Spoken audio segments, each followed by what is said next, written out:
हाँ जी, welcome students to the economics lecture. ਅੱਜ ਆਪਾਂ ਡਿਸਕਸ ਕਰਾਂਗੇ basic concepts. Meaning of stock. Stock ਕੀ ਹੁੰਦਾ ਹੈ? ਕੋਈ ਵੀ ਕੁਆਂਟੀਟੀ ਜੋ ਕਿ ਪਰਟੀਕੂਲਰ ਪੁਆਇੰਟ ਆਫ ਟਾਈਮ ਦੇ ਨਾਲ ਮੇਜਰ ਕੀਤੀ ਜਾਂਦੀ ਉਹਨੂੰ ਕਹਿੰਦੇ ਆ ਸਟਾਕ। ਜਿੱਦਾਂ ਫੋਰ ਐਗਜ਼ਾਮਪਲ 10 ਜੂਨ ਨੂੰ ਜਿਹੜਾ ਹੈਗਾ ਹੈ 15,000 ਬੈਂਕ ਅਕਾਊਂਟ ਵਿੱਚ ਪਏ ਹੈ, ਦਿਸ ਇਜ਼ ਅ ਸਟਾਕ। ਯਾਨੀ ਕਿ ਸਟਾਕ ਕੀ ਹੁੰਦਾ ਹੈ? ਜੋ ਵੀ ਸਾਡੇ ਕੋਲ ਕੋਈ ਵੀ ਚੀਜ਼, ਕੋਈ ਵੀ ਪ੍ਰੋਡਕਟ, ਕੁਛ ਵੀ ਪਿਆ ਹੈ ਅਤੇ ਅਸੀਂ ਉਸ ਪੁਆਇੰਟ ਆਫ ਦਾ ਟਾਈਮ ਦੇ ਨਾਲ ਉਹਨੂੰ ਜੋ ਹੈ ਮੇਜਰ ਕਰ ਸਕਦੇ ਹਾਂ, ਉਹਨੂੰ ਕਹਿੰਦੇ ਹਾਂ ਸਟਾਕ। ਐਂਡ ਫਲੋ ਦਾ ਮਤਲਬ ਕੀ ਹੈਗਾ ਹੈ ਕਿ ਕੋਈ ਵੀ ਕੁਆਂਟੀਟੀ ਜਿਹਨੂੰ ਪਰਟੀਕੂਲਰ ਪੀਰੀਅਡ ਆਫ ਟਾਈਮ ਦੇ ਵਿੱਚ ਮੇਜਰ ਕਰ ਸਕਦੇ ਉਹਨੂੰ ਕਹਿੰਦੇ ਫਲੋ। ਜਿੱਦਾਂ ਇਨਕਮ, ਐਕਸਪੈਂਡੀਚਰ ਜਾਂ ਫਿਰ ਜਿੱਦਾਂ ਪਰ ਡੇ, ਪਰ ਵੀਕ, ਇਸ ਤਰੀਕੇ ਦੇ ਨਾਲ ਜਦੋਂ ਆਪਾਂ ਮੇਜਰ ਕਰਦੇ ਹਾਂ ਇਹਨੂੰ ਕਹਿੰਦੇ ਫਲੋ। ਬਟ ਜਿਹੜਾ ਸਟਾਕ ਹੈ ਉਹਨੂੰ ਪਰ ਡੇ, ਪਰ ਵੀਕ ਦੇ ਨਾਲ ਮੇਜਰ ਨਹੀਂ ਕੀਤਾ ਜਾ ਸਕਦਾ। ਅੱਗੇ ਹੈ difference between stock and flow, ਕਿ ਸਟਾਕ ਅਤੇ ਫਲੋ ਦੇ ਵਿੱਚ ਡਿਫਰੈਂਸ ਕੀ ਹੈਗਾ। ਸਟਾਕ ਜੋ ਹੈਗਾ it's relates to particular point of the time ਦੇ ਨਾਲ ਰਿਲੇਟ ਕਰਦਾ ਹੈ। ਐਂਡ ਫਲੋ ਜੋ ਹੈ ਇਹ ਜਿਹੜਾ ਹੈਗਾ ਪੀਰੀਅਡ ਆਫ ਦਾ ਟਾਈਮ ਦੇ ਨਾਲ ਰਿਲੇਟ ਕਰਦਾ ਹੈ। ਅਤੇ ਸਟਾਕ ਦੀ ਕੋਈ ਵੀ ਟਾਈਮ ਡਾਇਮੈਂਸ਼ਨਸ ਨਹੀਂ ਹੈਗੀਆਂ, ਫਲੋ ਦੀ ਟਾਈਮ ਡਾਇਮੈਂਸ਼ਨਸ ਹੈਗੀਆਂ, ਜਿੱਦਾਂ ਕਿ ਇਹਨੂੰ ਪਰ ਆਰ, ਪਰ ਡੇ, ਪਰ ਮੰਥ, ਪਰ ਈਅਰ, ਇਸ ਤਰੀਕੇ ਦੇ ਨਾਲ ਅਸੀਂ ਇਹਨੂੰ ਕਲਾਸੀਫਾਈਡ ਕਰ ਸਕਦੇ ਹਾਂ, ਬਟ ਸਟਾਕ ਨੂੰ ਨਹੀਂ ਕਲਾਸੀਫਾਈਡ ਕਰ ਸਕਦੇ। ਸਟਾਕ ਜੋ ਹੈ ਉਹ ਫਲੋ ਨੂੰ ਇਨਫਲੂਐਂਸ ਕਰਦਾ ਹੈ। ਫੋਰ ਐਗਜ਼ਾਮਪਲ ਜੇ ਜਦ ਸਾਡੇ ਕੋਲ ਜ਼ਿਆਦਾ ਕੈਪੀਟਲ ਹੈਗੀ ਹੈ ਅਤੇ ਅਸੀਂ ਹੋਰ ਮਤਲਬ ਕਿ ਜ਼ਿਆਦਾ ਪੈਸੇ ਖਰਚ ਕਰਾਂਗੇ। ਐਂਡ ਜਿਹੜਾ ਫਲੋ ਜਿਹੜਾ ਹੈਗਾ ਉਹ ਸਟਾਕ ਨੂੰ ਇਨਫਲੂਐਂਸ ਕਰਦਾ ਹੈ ਕਿ ਜੇ ਸਾਡੀ ਇਨਕਰੀਜ਼ ਹੋਏਗੀ ਇਨਕਮ ਅਤੇ ਸਾਡੀ ਵੈਲਥ ਜਿਹੜਾ ਕੰਜ਼ਿਊਮਰ ਦੀ ਉਹ ਵੀ ਕੀ ਹੋਏਗੀ, ਇਨਕਰੀਜ਼ ਹੋਏਗੀ। ਐਂਡ ਸਟਾਕ ਦੇ ਐਗਜ਼ਾਮਪਲ ਹੈਗੇ ਹੈ bank deposit, money supply. And flow ਦੇ ਹੈਗੇ ਹੈ ਕੰਜ਼ੰਪਸ਼ਨ, ਇਨਕਮ ਅਤੇ ਇਨਵੈਸਟਮੈਂਟ।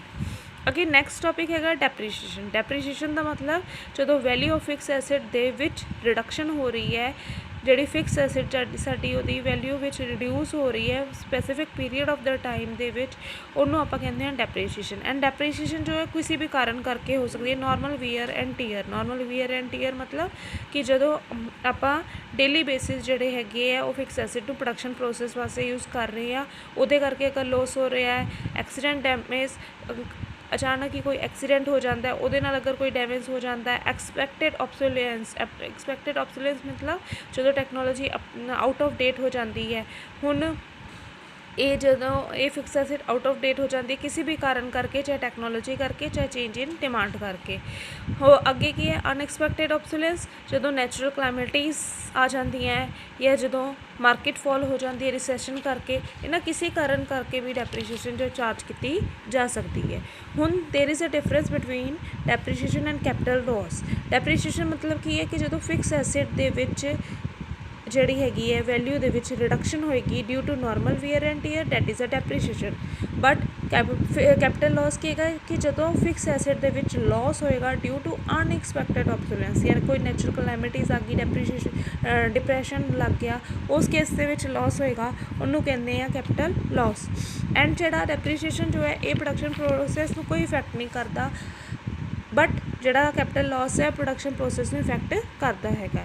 ਐਂਡ ਡੈਪਰੀਸ਼ੀਏਸ਼ਨ ਵਾਸਤੇ ਅਸੀਂ ਇਹ ਸਾਨੂੰ ਪਤਾ ਹੈ ਕਿ ਇਹ ਲਾਸ ਹੋਣਾ ਹੈ, ਇਹਦੇ ਵਾਸਤੇ ਅਸੀਂ ਪ੍ਰੋਵੀਜ਼ਨ ਵੀ ਮੇਡ ਕਰਕੇ ਰੱਖਦੇ ਹਾਂ। ਬਟ ਜਿਹੜਾ ਕੈਪੀਟਲ ਲਾਸ ਹੈ ਅਨਐਕਸਪੈਕਟਡ ਲਾਸ ਹੈ, ਇਸ ਕਰਕੇ ਇਹਦੇ ਵਾਸਤੇ ਕੋਈ ਵੀ ਪ੍ਰੋਵੀਜ਼ਨ ਨਹੀਂ ਹੁੰਦੀ। ਐਂਡ ਡੈਪਰੀਸ਼ੀਏਸ਼ਨ ਜਿਹੜੀ ਹੈ ਗ੍ਰੋਸ ਇਨਕਮ 'ਚੋਂ ਅਸੀਂ ਮਾਈਨਸ ਕਰਦੇ ਹਾਂ ਜਦੋਂ ਅਸੀਂ ਨੈਸ਼ਨਲ ਇਨਕਮ ਕੈਲਕੂਲੇਟ ਕਰਨੀ ਹੈ, ਬਟ ਕੈਪੀਟਲ ਲਾਸ ਜੋ ਹੈ ਮਾਈਨਸ ਨਹੀਂ ਹੁੰਦਾ ਜਦੋਂ ਨੈਸ਼ਨਲ ਇਨਕਮ ਕੈਲਕੂਲੇਟ ਕਰਨੀ ਹੈ। ਅੱਗੇ ਕੀ ਹੈ ਡੈਪਰੀਸ਼ੀਏਸ਼ਨ ਰਿਜ਼ਰਵ ਫੰਡ। ਡੈਪਰੀਸ਼ੀਏਸ਼ਨ ਰਿਜ਼ਰਵ ਫੰਡ ਮਤਲਬ ਫੰਡ ਜੋ ਹੈ ਪ੍ਰੋਡਿਊਸਰ ਦੇ ਦੁਆਰਾ ਬਣਾਇਆ ਜਾਂਦਾ ਹੈ ਕਿ ਜਦੋਂ ਫਿਕਸ ਐਸਟ ਰਿਪਲੇਸ ਕਰਨ ਵਾਸਤੇ ਫੰਡ ਜੋ ਬਣਾਇਆ ਜਾਂਦਾ ਹੈ। ਐਂਡ ਇਹ ਜੋ ਹੈ ਜੋ ਡੈਪਰੀਸ਼ੀਏਸ਼ਨ ਲਾਸ ਹੁੰਦਾ ਉਹਨੂੰ ਕੰਪਨਸੇਟ ਕਰ ਦਿੰਦਾ। ਫੋਰ ਐਗਜ਼ਾਮਪਲ ਇੱਕ ਮਸ਼ੀਨ ਹੈ ਜਿਹਦੀ 50 ਲੱਖ ਕੋਸਟ ਹੈਗੀ ਹੈ ਔਰ ਲਾਈਫ ਸਪੈਨ ਜਿਹਦਾ 10 ਈਅਰ ਹੈਗਾ ਕਿ 10 ਈਅਰ ਬਾਅਦ ਅਸੀਂ ਰਿਪਲੇਸਡ ਉਹਨੂੰ ਕਰਨਾ। ਅਤੇ ਇਹਦੇ ਵਿੱਚ ਅਗਰ ਹਰ ਸਾਲ ਜਿਹੜਾ ਪ੍ਰੋਡਿਊਸਰ ਹੈ 5 ਲੱਖ ਜੋ ਹੈ ਡੈਪਰੀਸ਼ੀਏਟ ਜੋ ਹੈ ਚਾਰਜ ਕਰਦਾ ਰਹੇ ਐਨੂਅਲੀ, ਠੀਕ ਹੈ, ਔਰ ਉਹਨੂੰ ਜੋ ਹੈ ਰਿਜ਼ਰਵ ਫੰਡ ਵਿੱਚ ਟ੍ਰਾਂਸਫਰ ਕਰ ਦੇਵੇ, ਇਸ ਚੀਜ਼ ਨੂੰ ਕਿਹਾ ਜਾਂਦਾ ਰਿਜ਼ਰਵ ਫੰਡ। ਯਾਨੀ ਕਿ 10 ਸਾਲਾਂ ਬਾਅਦ ਉਹ 5 ਲੱਖ ਕੀ ਬਣ ਗਿਆ, 50 ਲੱਖ ਬਣ ਗਿਆ। ਐਂਡ ਉਹ ਮਸ਼ੀਨਰੀ ਨਵੀਂ ਜੋ ਹੈ ਖਰੀਦੀ ਜਾ ਸਕਦੀ ਹੈ। ਅੱਗੇ ਹੈ ਇਨਵੈਸਟਮੈਂਟ। ਇਨਵੈਸਟਮੈਂਟ ਕੀ ਹੈਗਾ ਹੈ ਕਿ ਉਹ ਪ੍ਰੋਸੈਸ ਜਦੋਂ ਕਿ ਸਾਡੀ ਕੈਪੀਟਲ ਫਾਰਮੇਸ਼ਨ ਇਨਕਰੀਜ਼ ਹੋ ਰਹੀ ਹੈ, ਯਾਨੀ ਕਿ ਜਦੋਂ ਅਸੀਂ ਪੈਸਾ 10 ਰੁਪਏ ਲਗਾ ਕੇ 20 ਰੁਪਏ ਪੈਸੇ 'ਤੇ ਬਣਾ ਰਹੇ ਹਾਂ during specific period of the time, ਇਸ ਚੀਜ਼ ਨੂੰ ਕਹਿੰਦੇ ਇਨਵੈਸਟਮੈਂਟ। ਕਿ 10 ਰੁਪਏ ਅਸੀਂ ਕਿਸੇ ਚੀਜ਼ ਵਿੱਚ ਖਰੀਦੇ, ਫੋਰ ਐਗਜ਼ਾਮਪਲ ਕੋਈ ਪ੍ਰੋਡਕਟ ਹੈ 10 ਲੈਂਡ ਹੈ 10 ਲੱਖ ਦੀ ਖਰੀਦੀ ਹੈ ਐਂਡ ਜਦੋਂ 20 ਲੱਖ ਦੀ ਉਹਨੂੰ ਵੇਚੀ ਹੈ, ਦਿਸ ਇਜ਼ ਅ ਇਨਵੈਸਟਮੈਂਟ। ਉਹ ਜਿਹੜੀ ਵਿੱਚ 10 ਲੱਖ ਜਿਹੜਾ ਹੋ ਗਿਆ ਸਾਡੀ ਕੀ ਹੋ ਗਈ, 10 ਲੱਖ ਦੇ ਨਾਲ ਇਨਕਰੀਜ਼ ਹੋ ਗਏ ਆ ਪੈਸੇ, ਉਹ ਕੀ ਹੋ ਗਿਆ ਸਾਡੀ ਇਨਵੈਸਟਮੈਂਟ ਹੋ ਗਈ। ਅੱਗੇ ਹੈ component of investment. Component of investment ਵਿੱਚ fix investment. Fix investment means ਜਿਹੜਾ ਸਾਡਾ ਸਟਾਕ ਇਨਕਰੀਜ਼ ਹੋ ਰਿਹਾ ਹੈ, ਫਿਕਸ ਐਸਟ ਵਿੱਚ ਇਨਕਰੀਜ਼ ਹੋ ਰਿਹਾ ਹੈ ਪ੍ਰੋਡਿਊਸਰ ਦੇ ਸਟਾਕ ਦੇ ਵਿੱਚ specific period of the time ਦੇ ਵਿੱਚ, ਇਹਨੂੰ ਕਹਿੰਦੇ ਆ ਫਿਕਸ ਇਨਵੈਸਟਮੈਂਟ। ਐਂਡ ਇਹਦੇ ਵਿੱਚ ਪ੍ਰੋਡਿਊਸਰ ਦੇ ਦੁਆਰਾ ਜਿਹੜਾ ਹੈਗਾ ਐਕਸਪੈਂਡੀਚਰ ਮੇਡ ਕੀਤਾ ਜਾ ਰਿਹਾ ਫਿਕਸ ਐਸਟ ਦੇ ਵਿੱਚ, ਇਸ ਕਰਕੇ ਇਹਨੂੰ ਫਿਕਸ ਕੈਪੀਟਲ ਫਾਰਮੇਸ਼ਨ ਵੀ ਕਿਹਾ ਜਾਂਦਾ। ਜਿੱਦਾਂ ਕਿ ਫੋਰ ਐਗਜ਼ਾਮਪਲ ਇੱਕ ਕੰਪਨੀ ਕੋਲ 20 ਮਸ਼ੀਨਸ ਹੈਗੀਆਂ 2018 ਵਿੱਚ ਐਂਡ ਉਹ ਇਨਕਰੀਜ਼ ਹੋ ਗਈਆਂ 25 ਮਸ਼ੀਨ ਵਿੱਚ 2019 ਵਿੱਚ। ਹੁਣ ਇਹ ਫਿਕਸ ਇਨਵੈਸਟਮੈਂਟ ਕੀਤੀ ਗਈ ਹੈ 2019 ਵਿੱਚ 25 ਤੋਂ ਮਤਲਬ ਕਿ 20 ਤੋਂ 25 ਵਿੱਚ ਕਰਨ ਵਾਸਤੇ, ਅਤੇ ਜਿਹਦੇ ਨਾਲ ਕੀ ਹੋ ਗਿਆ 5 ਮਸ਼ੀਨਸ ਕੀ ਹੋ ਗਿਆ ਇਨਕਰੀਜ਼ ਹੋ ਗਈਆਂ।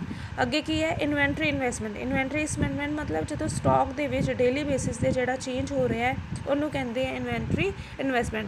ਐਂਡ ਇਹਦੀ ਕੈਲਕੂਲੇਸ਼ਨ ਕਿੱਦਾਂ ਹੋਏਗੀ, ਜਦੋਂ ਅਸੀਂ ਕਲੋਜ਼ਿੰਗ ਸਟਾਕ ਅਤੇ ਓਪਨਿੰਗ ਸਟਾਕ ਦੇ ਵਿੱਚ ਮਾਈਨਸ ਕਰਾਂਗੇ, ਠੀਕ ਹੈ, ਕਲੋਜ਼ਿੰਗ ਸਟਾਕ ਤੋਂ ਓਪਨਿੰਗ ਸਟਾਕ ਮਾਈਨਸ ਕਰਾਂਗੇ ਅਤੇ ਉਦੋਂ ਪਤਾ ਲੱਗੂਗਾ ਇਨਵੈਂਟਰੀ ਇਨਵੈਸਟਮੈਂਟ ਕਿੰਨੀ ਹੋਈ ਹੈ।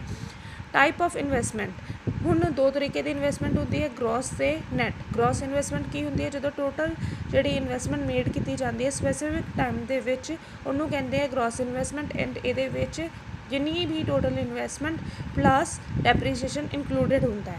ਐਂਡ ਨੈਟ ਇਨਵੈਸਟਮੈਂਟ ਜਦੋਂ ਡੈਪਰੀਸ਼ੀਏਸ਼ਨ ਟੋਟਲ ਇਨਵੈਸਟਮੈਂਟ 'ਚੋਂ ਮਾਈਨਸ ਕਰ ਦਿੰਦੇ ਉਹਨੂੰ ਕਹਿੰਦੇ ਨੈਟ ਇਨਵੈਸਟਮੈਂਟ। ਹੁਣ ਇਹਦੇ 'ਚੋਂ ਗ੍ਰੋਸ ਇਨਵੈਸਟਮੈਂਟ 'ਚੋਂ ਡੈਪਰੀਸ਼ੀਏਸ਼ਨ ਜੋ ਹੈ ਮਾਈਨਸ ਕੀਤੀ ਜਾਂਦੀ।